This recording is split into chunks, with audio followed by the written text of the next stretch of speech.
সবাইকে আন্তরিক শুভেচ্ছা ও স্বাগত জানাই। আশা করছি আপনারা ভালো আছেন, সুস্থ আছেন এবং আজকের এই পর্বেও আপনারা আমার সঙ্গে আছেন। আজকে আমি একটি শব্দের সঠিক উচ্চারণ এবং সঠিক ব্যবহার নিয়ে আপনাদের সঙ্গে কথা বলবো। শব্দটির বানান একরকম হলেও উচ্চারণ এবং অর্থ দুরকম। এটা ক্ষেত্র বিশেষে এক এক রকম উচ্চারণ হয়ে থাকে। আর এই শব্দটি হচ্ছে প তরস্বইকার ত, মানে পতিত।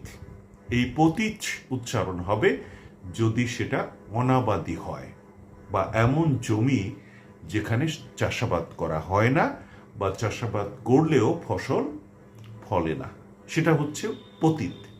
এই ক্ষেত্রে আমরা উচ্চারণ করব পতিত জমি, মানে অনাবাদি জমি।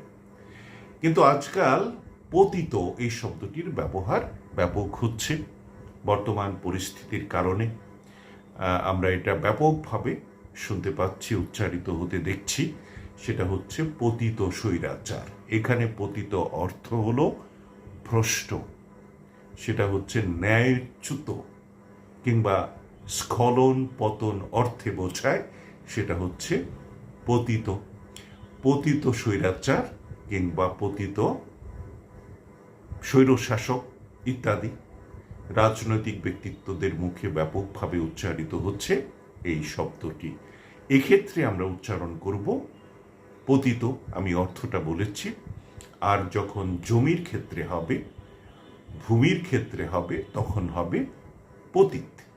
তো আশা করি বিষয়টি আপনাদের কাছে পরিষ্কার হয়েছে। আমরা অবশ্যই অর্থ বোঝার চেষ্টা করব যে কোন ক্ষেত্রে কি অর্থ বহন করে বা কি অর্থ প্রকাশ করে। যদি জমি হয় সেক্ষেত্রে হচ্ছে পতিত জমি, আর যদি ভ্রষ্ট হয়, স্খলন পতন হয়, সেক্ষেত্রে হচ্ছে পতিত।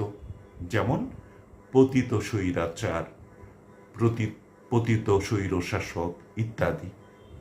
তো আশা করি বিষয়টি আপনাদের কাছে পরিষ্কার হয়েছে। সবাইকে আন্তরিক ধন্যবাদ জানাচ্ছি সাথে থাকার জন্য। ভালো থাকুন, পরম আনন্দে থাকুন। খোদা হাফেজ।